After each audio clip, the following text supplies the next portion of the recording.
Oric cast his gaze about the hill. The gravedigger's brass oil lantern cast long shadows from the numerous nearby gravestones. The shadows flickered and swayed as the dancing flame of the oil lantern ebbed in and out of brightness. He dug his bladed spade into the earth and pushed hard with his leather boot. It entered the soil with a raspy scraping sound, amplified by the quiet of the ancient, abandoned cemetery. Indeed, this place was older than his great-grandfather's generation, and had long fallen into disuse. The following generations moved on to more populous areas in the North Dusklands and more tidy ways of disposing of their dead. Several stones nearby were adorned with images of ravens. They were markers of the last resting place of some true Dusklanders who lived here in the North Valley over 1,000 years ago. Some from before the age of Armak and the folly of Lindis. Their graves were forgotten long ago as newer traditions led to true Dusklanders cremating their lost loved ones in a funeral pyre, along with most of their worldly possessions. It was all precautionary now to give their loved ones true rest. The shadows cast from the lantern on the raven carving made it appear to Oric that its eye was moving, following his sweaty toil with interest. Oric thought of his wife Glenda, sleeping at home. She was nestled in their bed near the open window. He could see her slumber in his mind, and she wasn't seeing raven carving stare her down at night. It would certainly be a bit warm in bed next to her tonight, but not as hot as digging this hole. Oric began to question the wisdom of taking this creepy job, digging ancient graves for an eccentric and demanding magister. When Kellan first approached Oric, he spoke of exhuming an old Dusklander brazenly in the open air of the bazaar. Oric spat and cursed at the goat, then ushered Kellan into the back of his Southgate market stall. "You can't speak like that in the square, sir. The gypsies are everywhere, and if they hear an insult, they'll curse you and your family. Their own gloom be damned." Oric cautioned the allegedly mighty vizier of the folly of involving himself in the wicked business of the transient true Dusklanders. Kellan quietly informed Oric back that his own mother was a gloomseer hailing from the Blood Moon tribe, who ranged near Perilous Run on the road to the Heartlands. "It was your people who came here and told us we had to change our way of life. That communing with our forebears from beyond the veil was against the will of the Celestials and against the laws of men. Has anyone asked the Celestials what their laws were? Well, Oric, I have seen the Celestials, and they are as numb to the minor efforts of gloomseers as they are to war and famine. They observe. They do not interfere. They are not gods, or at least that's what my research has told me." Oric was surprised to hear such easily spoken blasphemy coming from the Magi. "Mind your tongue, Kellan." Oric wagged a finger in Kellan's face just inches away from his long, bushy black beard.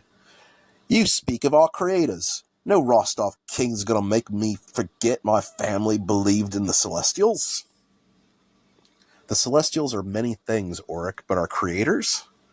I've yet to see their will and power in such matters, and I have seen many, many things you will never have the foul circumstances or wild luck to witness. The Celestials are merely watchers in the night sky who see very little and do less, bathing in the light of our day star. What is your evidence that they ever made anyone?" Oric immediately replied to the wizard, getting heated and his face turning red in retort. His mustache bristled with indignity. He knew his lore well. "The Song of Frazier and the entire first book of the Pelidus. It details the creations of the heavens and our place in them. The tale of the crystal cage that contained all light and all darkness was shattered by Phasia's pure voice. The cage was sundered into 1,000 pieces, and became the stars far off in the distant night. The light bound itself to Phazia in gratitude for being set free, and she used it to illuminate the heavens and light our days. The darkness would not be subservient to the light and appealed to Veragus for his protection, forevermore becoming the Dark Celestial. The heavens came, and into balance under them and their children, Zolan and Cain, Pinel and Karis, and all their offspring created the good earth you stand on now so ungratefully." "Well, yes," Kellan droned in annoyance and boredom. "What a load of rubbish. You speak of the movements of the stars and planets in the sky. not gods watching down on us with interest. And as much as I love an earnest discussion of the foolishness of religion, I have a task I need your help with. It was then that Kellan offered Oric 20 gold sovereigns for a night's work of shoveling, a very handsome sum for a man of his means. And without word to the tax collector, Oric accepted without question. He arranged to meet Kellan at the ancient Dusklander burial grounds of Vale Hill after sunset. Kellan located the grave he was searching for in short order, using a speedy divination guiding his search that brought them to the very grave that Oric was now digging in. The depth he stood in already up to his shoulders, and the pit 3 times as wide. Oric paused and watched the raven's eye on the headstone. The shadow swirled in inky darkness, shadows being pushed at the edge by his lantern's illumination. He felt unnerved. Rarely did he work in the burial grounds, and even rarer still after dusk. The money the wizard offered was equal to a month of his wages, and so he steeled himself to continue his dig despite being watched by the carved raven. Oric raised a handkerchief to his face to mop his brow. Long after sunset, it was still miserably hot outside, and Oric felt lightheaded in the swelter. It had been a warm summer, unusually warm by Oric's estimation. In his 54 summers, he never remembered another summer so extreme and uncomfortable. Perspiration ran down his back under his shabby tunic, trickling uncomfortably and making Oric twitch. 2 nights ago, Oric's wife had bid him to come to bed. The very heat of the night soured his mood and his ability to carry out his husbandly duties. It's so stinking hot, Oric thought. How does he tolerate this heat and so many layers of robes and cloaks? Oric peered up at his companion on the grave-digging expedition with a small amount of awe. The man standing near him was layered in heavy clothing. His black outer robe was made of velvet, tied against his underlayers, leaving little room for wrinkles and loose-hanging folds. He wore a heavy cloak of black bear fur on his shoulders, which trailed low behind his legs. The lantern light caught individual tufts of the bear fur for short moments, looking as if the garment was just starting to catch fire in its yellow-orange glow. Kellan had a thick and long beard of black with graying stripes, giving him a wizened but wicked appearance. On his head was a fur cap fashioned of the same black bear fur that made up his cloak. He leaned heavily on a hickory staff, watched the nearby woods with interest. His eyes turned towards Oric and flickered in the lantern light around the time he realized Oric had stopped digging. What is it, Oric? Surely you haven't already uncovered the vault? Kellan the Mighty, as he was known, asked his hired hand. His diction was spotless, for Kellan was an educated and well-spoken man. It's no problem, Mr. Kellan. Do you see something out there in the yard? Oric asked, his stuffy Dusklander accent thick with apprehension. Oric was raised in the hills near Okerman, where many of its folks are farmers and craftsmen. He was a Dusklander by descent, and his voice boomed a little louder than Kellan would have liked from behind his dirty blonde, bushy mustache. Kellan snapped his gaze back towards a small clump of trees near the graveyard. Perhaps, he hissed. Perhaps not. In either case, I would prefer you to keep your voice down and return to your digging. Your wages are yet to be paid, Oric. Kellan grimaced and shot a look back at him, which was interpreted by Oric as some small threat. Oric threw his shovelful of dirt to the side and began to dig once more. He glanced back at the raven carving on the headstone. It seemed to peer back at him with a humorless annoyance. Looks like everyone has a problem with my digging, Oric thought, and let his spade do the rest of the talking for the balance of the next hour. Kellan gathered his bearskin cloak around him and paced back and forth next to the progressing exhumation. Oric was making great strides to make up for his earlier momentary break in work. Deep in the pit, he made steady progress in his dig, switching between shovel and pick as his needs demanded. Dirt flew out of the growing hole in fast order, demonstrating the speed of someone with great experience at hewing the ground. The soil was dry and packed hard in the early going, giving way to softer layers and smaller stones the deeper Oric dug. Oric was sweating profusely, occasionally pausing to wipe the sweat from his dirty brow and his eyes with his soiled handkerchief. He paused for a moment to breathe and grabbed his water skin sitting on the edge of the growing pit in the ground. He knew they had to be close. True Dusklanders never buried their dead as deep before the age of Armak. They had no need to, for the Herald of Sorrow had yet come to these lands, threatening to steal every fresh corpse that is not cremated for his own army of undead thralls. Or so the legend went. Or knew better than to put too much stock into Dusklander mythology and the local tribal gods that Dawnlanders couldn't even see with their own eyes. The grave was very old, and therefore protected from the meddling of the supposed archons like the Herald of Sorrow. It was from a time before the dead were in danger of disturbance by his unholy presence. Oryx sliced his shovel into the earth again, and it deflected off something more solid than a rock a few inches down. Right on time, I think, Oryx mused aloud. He looked over at Kellan, still watching the clump of trees nearby. Kellan turned his head towards Oryx and smiled crookedly behind his wild beard. Find something, Oryx? Kellan asked, his attention fully on the dig, perhaps for the first time. Kellan looked at him. His sandy blonde hair was full of dirt, and face was smudged all over by smeared black soil. His green eyes were still bright and shining through the dirty visage. They appraised Kellan as he approached Oryx's handiwork. Kellan was a large man, potent and strong. His neck was thick and his jaw broad, his beard wide and voluminous, black and gray-streaked and wild. His face was hard and curved like a shield, which Oryx found quite peculiar to betray not even one drop of sweat. It's as if the swelter I'm suffering doesn't even affect him, Oryx thought as Kellan's face came fully into the view. Even if he isn't shoveling, he should be soaked in that getup. The lantern light flickered on Kellan's features, accentuating his bemused expression. Well done, Oryx. I think this is what we are looking for. Let me give you a hand. With that, Kellan jumped into the hole with Oryx and helped him uncover the vault, brushing away the dirt from the edges with the pickaxe. The outline of the vault soon appeared, a stone rectangular slab on a low-stacked stone wall. Kellan reached down and found a firm edge to hold on to, and with Oryx's help, they slid the vault lid open with a loud scraping noise. Kellan smiled down at his prize, the rotting wooden coffin of an ancient Dusklander witch, a powerful woman who could see beyond the veil and speak to the dead, the progenitor to all the gloomseers of the modern tribes. Oryx grabbed a pry bar from the edge of the pit and worked at the seams of the coffin until it cracked open, splintering with its dried rot. It revealed a dried-out, mummified husk of a woman in a worm-eaten silk gown. She appeared to be very important for her time, as her neck was draped with several gold chains and talisman, as well as the gold teeth adorning the front of her mouth. Her sunken, hollow eyes, long bereft of the orbs that let her plumb the physical as well as the spirit world, stared blankly up at Kellan. While Oryx looked unnerved down at her eyeless sockets, Kellan chuckled in amusement.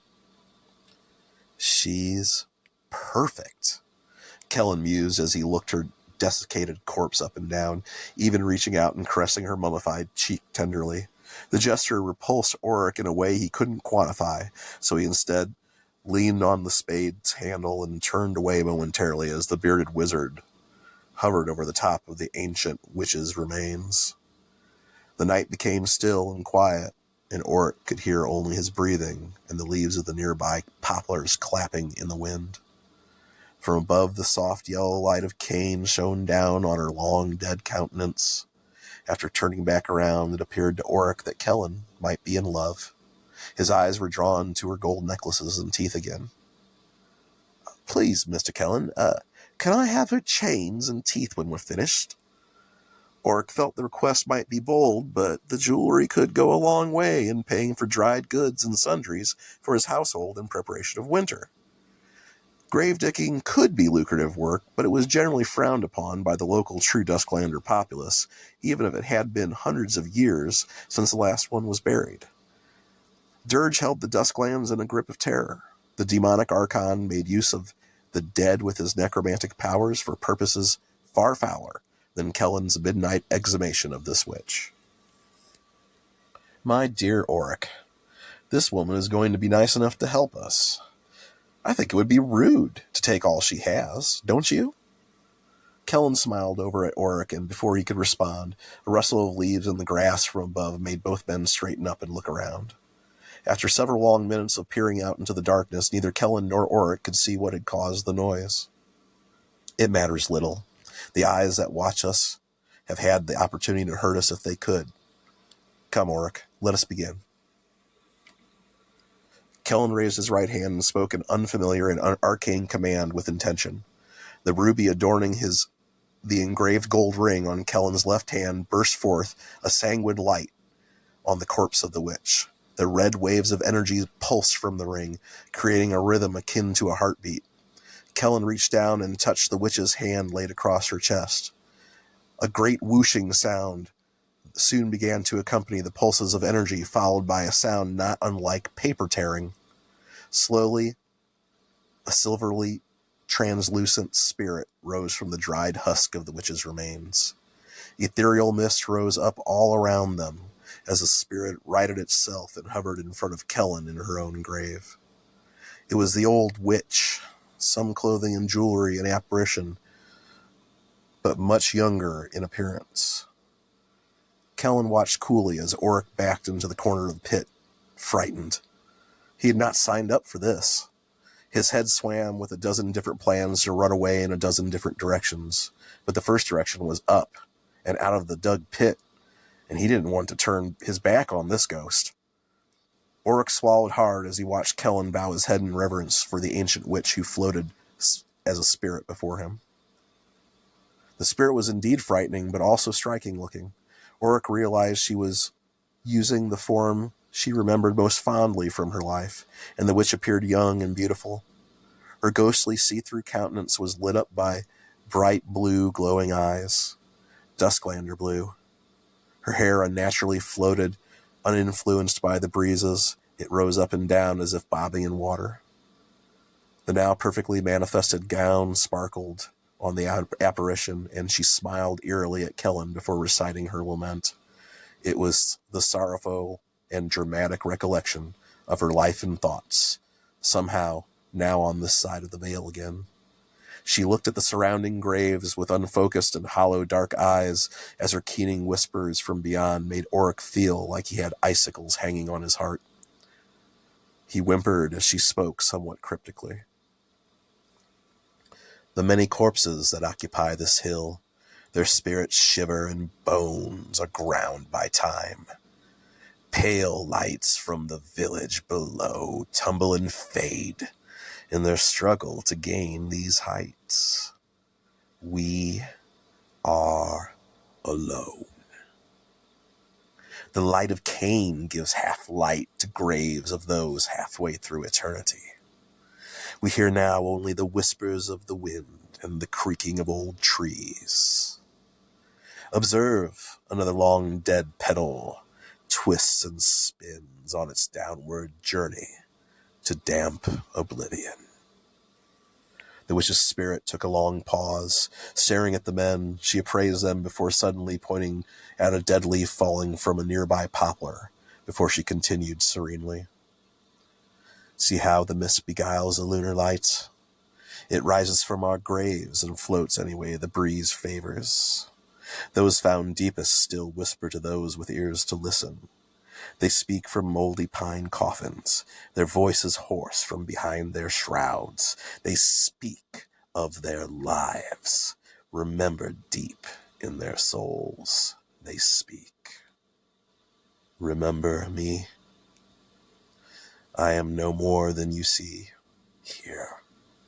Not some feast for worms in a dark and eternal hole, but the dancing, burning life that once thrived above it and dreamed above it. She closed her spectral eyes and recalled her many roles in her life. I was a merchant, a cutthroat, a priestess, and a whore. Telena they called me, witch they remembered me before Lindis's folly. I was born high but laid low, a home prepared for me here for my flesh and my spirit. Some called me witch because I could pierce the veil and speak to those we lost. It was the will of these lands, and so I spoke to the dead as I now do the living, through the veil. But oh, those who would not understand, their fair hair and long lives, yet still afraid of death, they... She faltered in her memory and opened her eyes, looking at Kellan. Her eyes blazed ghostly Dusklander blue. All the same, we moulder amongst our own, or strangers, in fields fed by rotting flesh, producing fruits of tears and sorrow. What I found in life, it never was what I was looking for. The spark went out as fast as it ignited, and time lost all meaning. There is no past or present here, no future. Only a lesson learned once you feed the worms. There is no good here, no evil. Only regret for the time we took for granted. She looked off in the distance and smiled sadly, her head turning to follow a shadowed figure moving amongst the nearby poplar trees. She gave one last sigh and whispered in defeat, "But hush, the wind blows again, on down the hill, past the stones, past the bones, past the memories." Oryx thought he was losing his mind at the impossibility of it all. He blubbered in the corner of the grave in disbelief. He long heard tales of true Dusklanders being able to talk to the dead, but never dreamed he would witness it. He fumbled for a knife he kept sheathed on his belt, but his fingers shook and he dropped it into the freshly dug soil of the pit as soon as he drew it. His eyes wide, Oryx's thoughts raced in panic. Stay calm, Oryx. She's here to help. More so, in her current state, she could do little more than frighten you. Albeit effectively, it seems. Kellan sighed and put a calming hand on Oryx's shoulder before turning back to Talina and politely beginning his request. "Talina, I am Kellan. They call me the Mighty. Born of the blood moons and raised by the house of Al-Khair, I am searching for something, a relic of the Storm Wars, a staff that belonged to Armak from before the folly of Lindis. In his memories and of his memoirs, he named you the first Gloomseer and trusted your counsel in dark times. Do you know of the staff I speak of?" Selena's eyes glowed brighter blue as she recalled, and horrifically chanted back in response. "Indeed, it was called Ursus, crafted of lightning split oak and the bones of a bear. He bound it with a bear's spirit and bent it to submission." Selena's eyes scanned over Kellan warily, fixated on the ornate dagger attached to his belt. "Be warned, wizard. The trappings of Armak were never meant to be kept together. They were divided for a reason. It is an assembly of gloom. You trifle with powerful forces that would concern me, were I still alive." Selena's spirit circled Kellan as Oryx continued to struggle to compose himself. Her revolution around the wizard made Oryx recoil again, shutting his eyes and praying to Frazier under his breath. Kellan chuckled, seeing this, and shrugged. "Forgive my friend," he told the spirit. "He was born of thin blood, and knows nothing of the other side. Where can I find Ursus? Is it under the protection of a tribe, or buried in the earth with a Gloomseer to protect it, perhaps?" The spirit of Talina shook her head slowly, replying gravely, "No, Armak kept the staff when he left Sunguard for the last time to raise Southgate. After building the Blood Fort, he traveled in the company of his brother and a Silthany warrior with her undead thrall in search of his older brother, Lindis. Great sorrow awaited him, great sorrow for all of them. I cannot give you the answers you seek, wizard, but I give you a warning. No man should wield the powers so wildly flaunted during the Storm Wars. 3 brothers changed the fate of our world, and not for the better. The blood of Erlingkoff is spent, but the blood of Rostov may yet keep many secrets in these lands. Seek your answers in Sunguard, but mind the depth before you jump in, wizard. Some knowledge is too treacherous for men to ever hold." Sensing no further questions coming, Selena seemed to be drawn to a far-off song only she could hear. As she floated towards the unknown and unheard notes, she began to dissipate. Before disappearing, her fading voice whispered, "He came after me, but he still prepared a home for me, Kellan. He's preparing a home for you, too. You'll see. I promise." Oric audibly gulped as she disappeared, scared out of his wits. Even Kellan appeared frightened by her parting words, a prediction he would rather not know the truth of. "Tell her I don't want her teeth no more, Mr. Kellan. You paid me fair. Tell her." Oric cowered into Kellan's robe, succumbing to the fear of the forbidden ritual he just witnessed. "That wasn't natural, Mr. Kellan. You didn't tell me you could talk to the dead with nary a butterfly to show for it." Oric studied Kellan's face around the eyes and nose.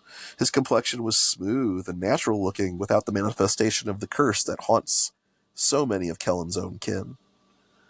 "Please, Mr. Kellan, let's leave this pit and boneyard and get on back to Southgate before the sun comes back. Or that witch does." Oric shivered as he looked down at the ancient corpse still exposed to the moonlight and his lantern. Kellan smiled sadly down at Oric before reassuring him. "She rests now, Kellan. There is nothing left to fear here from the other side." Kellan looked around outside the exhumed grave again, and his eyes suddenly narrowed. He jumped up out of the pit with speed and grace that Oric did not expect. Within a split second, Kellan was on top of someone, pinning them to the ground. A mysterious watcher who'd gotten too close to the grave was now in the grip of the wizard's sizable hands. Kellan pushed the person easily onto the ground, the ruby around his neck glowing with a quick command word. The red pulsing light illuminated the face of a child. A boy, around 7 or 8 winters old. He was thin and pale, his hair as dark as the feathers of a crow. His nose was hawkish and pronounced as his eyes glowed a pale blue in the lantern light. Dusklander blue. "Nine hells, boy! You risk all for curiosity!" Kellan bellowed, then lifted him up effortlessly and stood the Dusklander boy on his feet in front of him. "What you got there, Mr. Kellan?" Oric rushed to the edge of the grave, trying to get a better look at the commotion in the low lantern light. He squinted his eyes and saw the Dusklander boy, instantly appraising him. "Oh, Mr. Kellan, he's one of them tribe rats. Little homeless bastards. Each tribe has dozens of them. They don't claim the little urchins. They just don't run them off either. This one's probably a thief. Mind your pockets." I'm not a thief. I'm a stone raven," the boy squawked in a nasal, high-pitched tone. He glared at Oric with eyes that had seen far more than a boy his age should know. The boy then looked up at Kellan, looming over him like a giant. His words caught Kellan by surprise visibly. "My ma is dead. She's been gone almost a year. They say she went crazy and left me in her sadness. She was hurting too bad to say goodbye. Can you help me talk to her like you did that old witch down in the grave? I miss her." Kellan let go of the boy as Oric finally climbed out of the grave. Looking down at the skinny lad, Kellan regarded him thoughtfully with compassion before responding. "I'm sorry about your mother, lad. If you are a stone raven, then your mother's ashes are scattered in the wind. Yes, I could cast the spell to speak to her, but her spirit has already let go of this world, and she's better for it. She cannot be called back to serve the likes of the Herald of Sorrow now." The boy sadly nodded to indicate he understood. He obviously knew who the Herald was, and how Dirge used the recently dead to carry out all sorts of unsavory tasks. Dirge was a blight on the people of the Dusklands, a supernatural archon terrorizing true Dusklanders for over 1,000 years as a tempter and a defiler. Yet there were some, even in his tribe, who were aligned with Dirge. The 4 archons held sway over the Dusklands, the Herald of Sorrow seemingly most of all. "What's your name, lad?" Kellan asked the boy. "Gareth. My mother named me after the Harbinger of Oblivion. The Archon some call Old Garth. She was a gloomseer. Her name was Zamira. Kellan thought about the boy's words and Evil Eye's earlier talk about their gloomseer. This boy was her son. He was sure of it. What happened to your mother, Gareth? Gareth shrugged and responded. She had a home prepared for her across the Vale. Does Oblivion need a reason? He came across as a much older boy right then, one who had seen too much to call him just a child. It's likely his own eyes had seen the writhing pallid mask of the scourge of the Dusklands, and if not, they soon would. The boy was obsessed with his mother. He wanted to see and speak to her again. Kellan knew where that led. Kellan pushed suppositions about the boy into the back of his mind and nodded slowly. I'm sorry for your loss, son. But I do have work to do. Orc, start filling the grave back in with all this dirt. We don't have long before the sun starts to rise. Oric, still reeling from his supernatural encounter, looked at Kellan almost dazed. Now, Oric. Kellan waved his hand and his ruby ring glowed, allowing Oric to snap out of his daze. He set about filling the pit immediately, shoveling the dirt back into the grave while Kellan sat on the edge of the exhumed grave and talked to the boy as he perched on a nearby headstone. The light from Oric's lantern barely lit their faces, and Kellan's tone stayed soft and low. Who takes care of you now? I take care of myself now. The boy's icy blue eyes beamed with pride. If I get hungry, I find something to eat. If I need money, well, there are plenty of fat purses floating around Southgate, and it's worth the short jaunt north for the easy pickets. So you are a thief, Kellan chuckled. I ain't no thief. I just take things people don't need as much as me. Aren't you hungry? You don't need any food? No, but I wouldn't mind if you told your friend to stop filling that grave for a moment. He may be too scared to take the teeth and gold necklaces from that witch's grave, but I'm not. Kellan laughed heartily in surprise, smiling and amused with the young Dusklander's resourcefulness. By all means, then, go pry your teeth out. Kellan then called across the grave to Oric before he made much more progress. Hold up a moment, Oric.